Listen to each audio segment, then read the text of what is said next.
Bonjour à tous, nous sommes le vendredi 22 février. Bien, une relative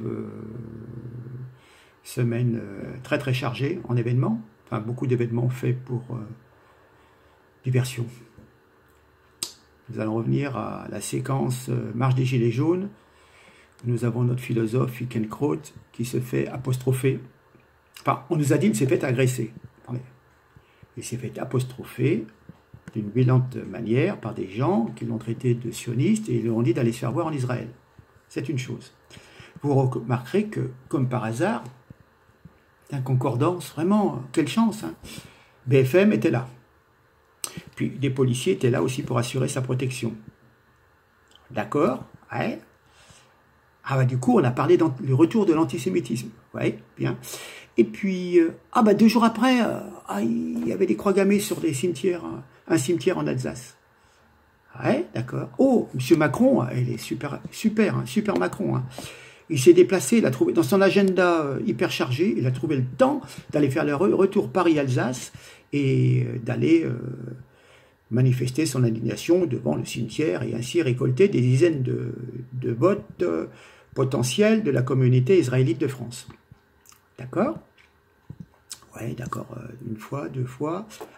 Comme par hasard, ça tombait juste la semaine où il y avait le repas du CRIF, le Conseil représentatif des institutions juives de France, ou israélites de France.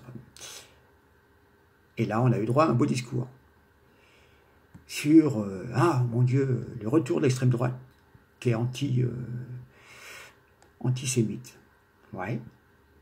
J'ouvre une parenthèse. Depuis 30 ou 40 ans qu'il y a des attentats qui visent les juifs. Je me trompe peut-être, hein, mais combien y a-t-il eu de victimes mortes sous les coups de l'extrême droite? 0. Combien y a-t-il eu de victimes décédées, assassinées par des représentants d'un islam extrêmement radical, par des islamistes, par des djihadistes, peu importe. Des centaines qui sont allés tuer des gamins à Toulouse devant une école maternelle, et j'en passe, hein, pas que des Israélites, d'autres citoyens français également. L'ultra-droite, 0. Donc, posez-vous les bonnes questions. Ce qui m'a surpris, effectivement, quand vous regardez les vidéos de ce fameux repas du CRIF, où tout le monde va faire un peu allégeance. Donc, vous voyez, en fin de compte, c'est contradictoire, parce qu'on cherche à vous dire, c'est pas bien, les juifs, etc. Oui, tout à fait, moi, j'ai rien contre mon voisin qui est de confession israélite, il n'y a pas de problème. Et quelque part, tout le monde va faire allégeance, même Valls est revenu d'Espagne, pour aller à ce fameux repas. Et puis, vous verrez que le président du CRIF prend le bras de Macron et le soulève. Il lui prend le bras, il le soulève. Ouais, c'est mon pote, on est copains. Puis l'autre, Macron, il veut redescendre son bras. Hein, bon, ça va. Puis l'autre, il tient toujours le bras et tout. Quelque part, on aurait dit que le président du CRIF, qui est juste une association loi 1901, autant que je sache, prend le bras du président, qui est quand même le président de la France, et l'air de dire, vous voyez, c'est mon poulain, c'est mon candidat, et puis c'est ma marionnette. Non, faut pas le dire. Vous voyez, je veux dire, bon, il y a une succession de choses. Alors moi, je veux bien être gentil, hein, mais je trouve quand même il y a des choses qui sont tirées par les cheveux. Bon, on va dire, je suis complotiste, hein. Mais bon, voilà, je me fais la réflexion. Pourquoi M. Macron décide de viser l'extrême droite, alors qu'eux-mêmes, si vous voulez, n'ont rien fait pendant des années, du temps de Hollande, etc.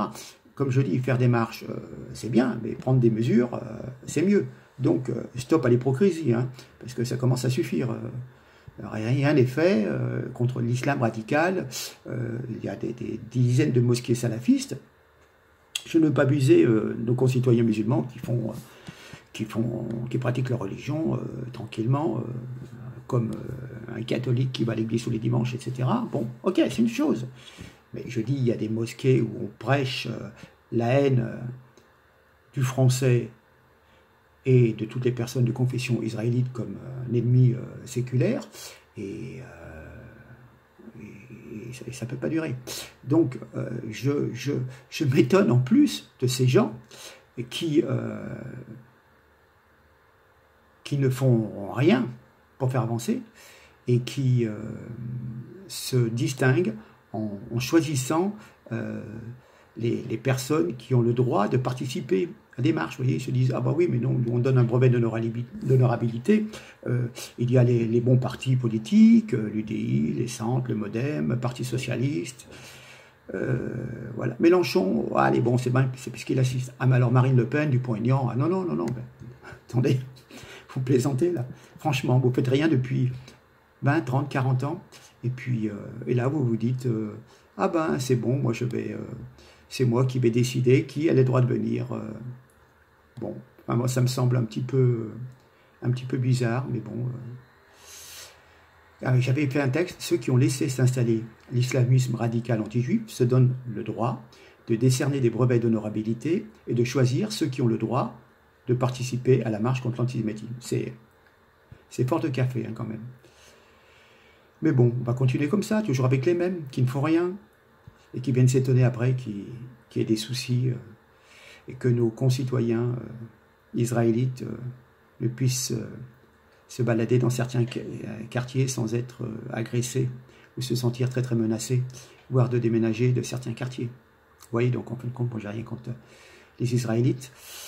Mais le CRIF, parfois, je me pose la question s'il ne fait pas un peu sa loi. Mais bon, voilà, gentiment, hein, moi, je soulève la question. Sinon, nous avions encore l'affaire Benalla. Alors, en fin de compte, Benalla, ça y est, il a dormi en prison. Hein. Pour combien de temps, je ne sais pas.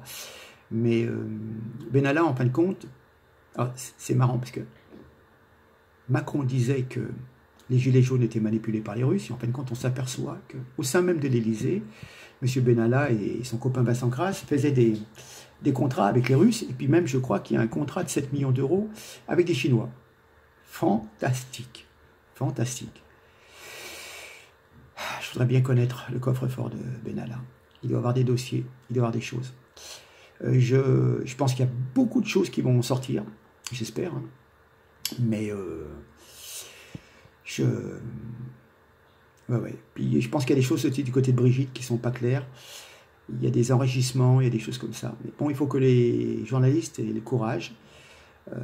Mais il y a beaucoup de choses qui sont faites de n'importe quelle façon. Ah oui, puis, nous avons aussi notre Premier ministre, qui lui, je pense, partira un jour ou l'autre. Alors je ne sais pas s'il va partir avant Castaner ou après, peut-être même avant. Ça fera une espèce de remaniement ministériel. Comme ça redonnera un petit peu d'oxygène à Macron, juste avant les élections. Vous voyez, je vois bien Édouard Philippe partir. On va bien trouver 2-3 dossiers où il s'est mal conduit, où il a magouillé. Enfin, je sais que sur la gestion du Havre, il a très très mal agi et il y a eu des déficits importants sur certaines organisations d'événements. Mais je pense que Philippe va partir. Et pour essayer de donner de l'oxygène à Macron. Que dire? Sinon... Ah oui, donc le même Philippe s'est étonné que la commission du Sénat ne soit pas très très sympa et souligne le dysfonctionnement important qu'il y a au palais de l'Élysée. Bon, ben écoutez, t'es pas content du résultat, mais pour une fois que la démocratie fait illusion et que les sénateurs prennent un petit peu leur indépendance et ne sont pas soumis, dont acte. Enfin, tu ferais bien de commencer à préparer tes valises. Je voudrais revenir sur Alain Juppé. Oh, Alain Juppé, oh là là. L'homme qui était droit dans ses bottes, et ben maintenant, il va aller pantoufler à la fameuse chambre, là où il y a tous les retraités. Ouais. Que nous dit-on, ce monsieur ?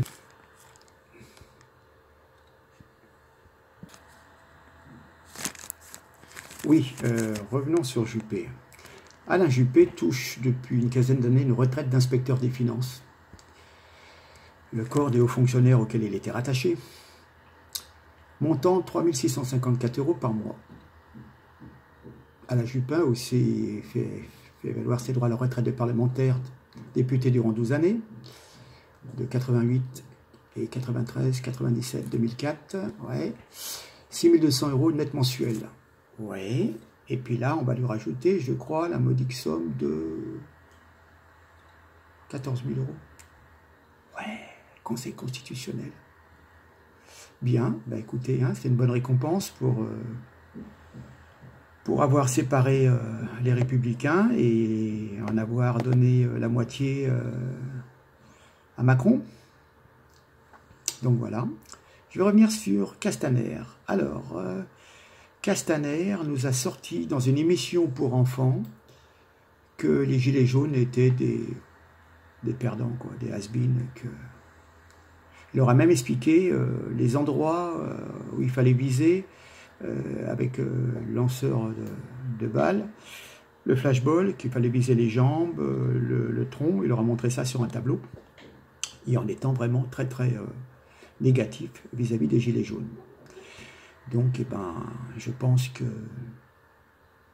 les différents groupes de Gilets jaunes auront compris qu'on les traite toujours comme des moins que rien, comme la France d'en bas, et qu'il ne ressortira rien du grand débat. Je pense qu'il y aura des résultats, on va en parler, on va faire une commission, et le dossier s'est enterré, et d'ici là, de toute façon, Macron sera parti. Oui, oui, oui. On croise des doigts? D'accord. Sur ce, écoutez, il me semble que j'ai fait le tour des événements de la semaine, donc toujours plein de diversions pour éviter d'aborder les vrais sujets. Ah aussi, on a aidé, on a bombardé le Tchad aussi, ah oui, parce que il y a une colonne qui n'est pas une colonne islamiste, mais des gens qui veulent prendre le gouvernement de nos amis tchadiens, à qui on paye les salaires des fonctionnaires du Tchad, des militaires.